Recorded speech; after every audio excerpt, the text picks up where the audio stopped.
again. I stand here again as president of the Rhode Island Black Business Association in support of this minimum wage bill.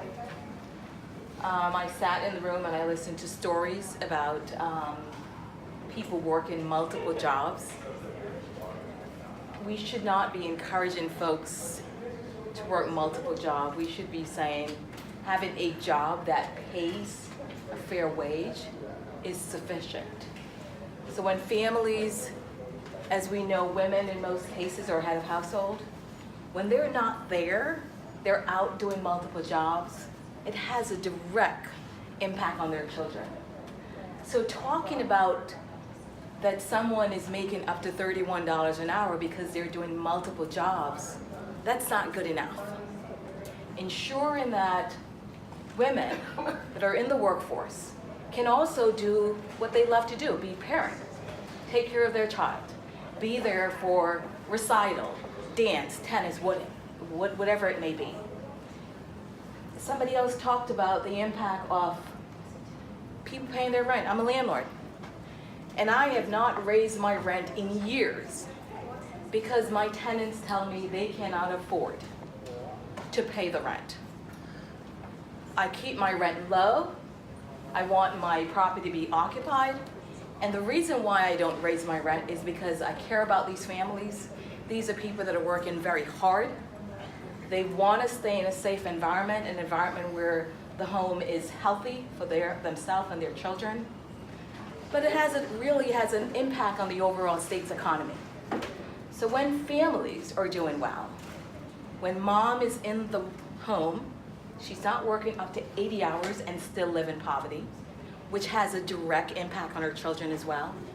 We know that in Rhode Island, we have a brain drain.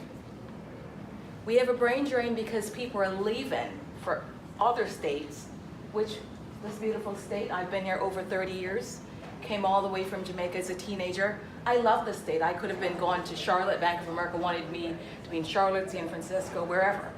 I chose to be here because I came here as a teenager. I don't know anywhere else. And this state can be super good, not for just some of us, but all of us. And we must. This is not a bill where it says it's a nice thing to do. This is the right thing to do. And I urge this committee to really consider passage here, because when families are doing well, it has a direct impact on all communities. As a representative of the Business Association, when I talked to my members, I couldn't find any of them that were paying under $15 an hour. And I wanted to make sure that I reached out and talked to folks and say, I'm going to represent this bill, these two bills, tell me what you think. And most of them said what's important to them is to ensure they have a worker that shows up and ready to deliver, right? If I own a business, which I own a small business, and I also, again, look at me, I have to work multiple jobs, multiple income stream. I have a corporate job. I am a real estate agent. I'm also a hairdresser, and I'm a landlord. I have to do multiple things to make ends meet because I'm a single mom, a daughter at URI in a master's program, right?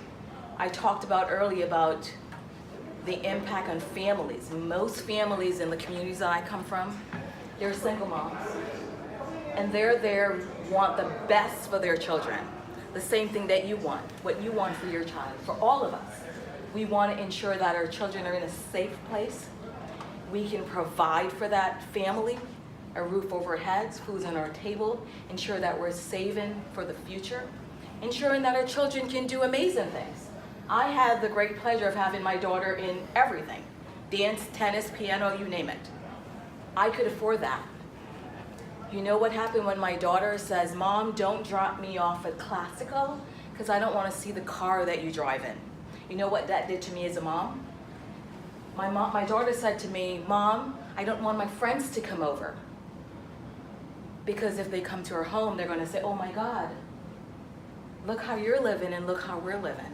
That pains me as a mom. I want to ensure that all moms, all dads, families are able to provide for their children.